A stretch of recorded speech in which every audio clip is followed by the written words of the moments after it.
اور آپ نے دیکھا ہوگا جو پہلے 4 میچز تھے انہوں نے وہ پرفارم نہیں کیا. اس کی وجہ یہ تھی کہ ان کی ٹیم میں جو میکسویل تھے ان کا مین جو رول تھا وہ نہیں تھے.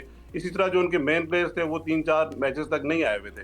پھر انہوں نے اپنی ٹیم کو جوڑا اور جو مینجمنٹ ہے اس میں اس کا مین کی رول ہے.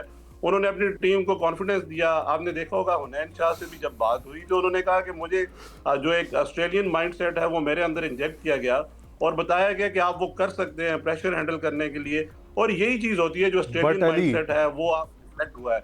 تو یہ بڑا ضروری ہے. اور جو ہماری مینجمنٹ کے لیے بھی ایک میسج تھا کہ آپ نے جو جیسن گلسپی کے ساتھ کیا انہوں نے وہ پروو بھی کیا کہ وہ ایک بڑے نام ہے, بڑا ایگزیکٹلی جتنی ان کے ساتھ زیادتی ہوئی یہاں پر پی سی بی کی طرف سے اس وقت نو ڈاؤٹ, اور اس وقت جو سیاست ہوئی انہوں نے پروو کیا. But let's talk about Hunain Shah, the last over versus Islamabad United. What a مین, کیا میچ پلٹ کے رکھ دیا انہوں نے. میں تو ایکسپیکٹ کر رہا تھا اسلام آباد بس پہنچ گئی فائنل میں.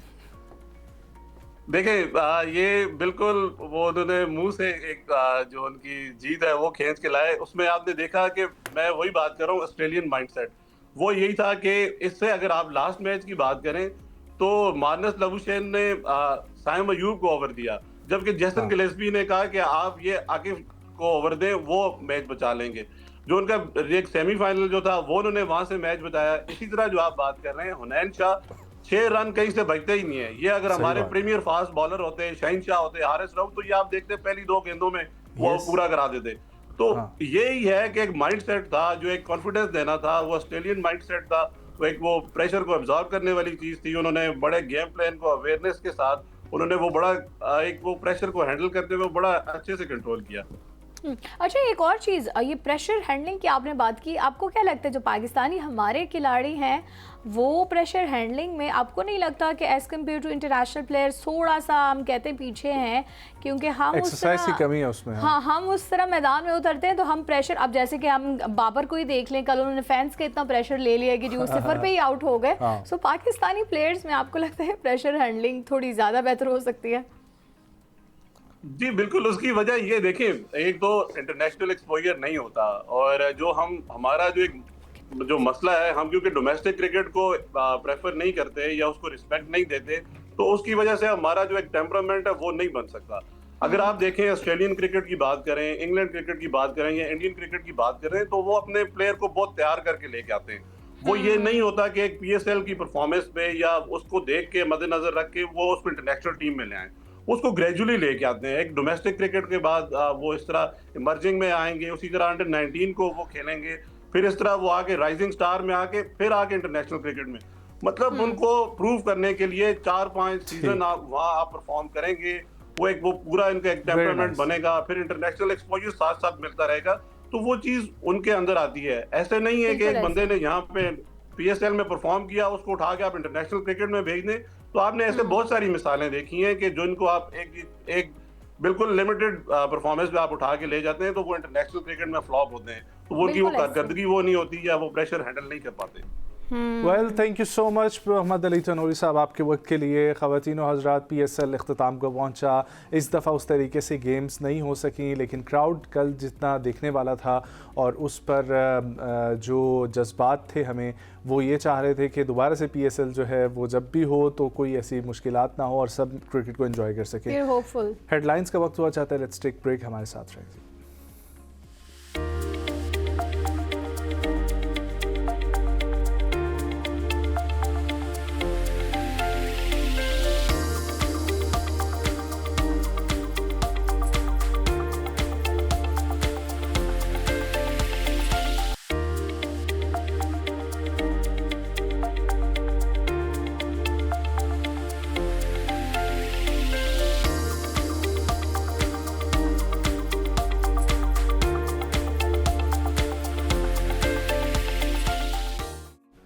Welcome back viewers.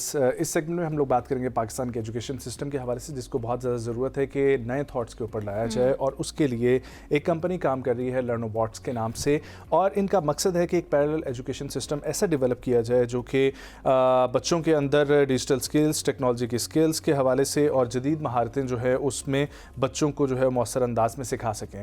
اور اس کے حوالے سے جو آج ہمارے ساتھ گیسٹ موجود ہیں وہ خود لرنوباٹس کمپنی کے ہیڈ آف بزنس ہیں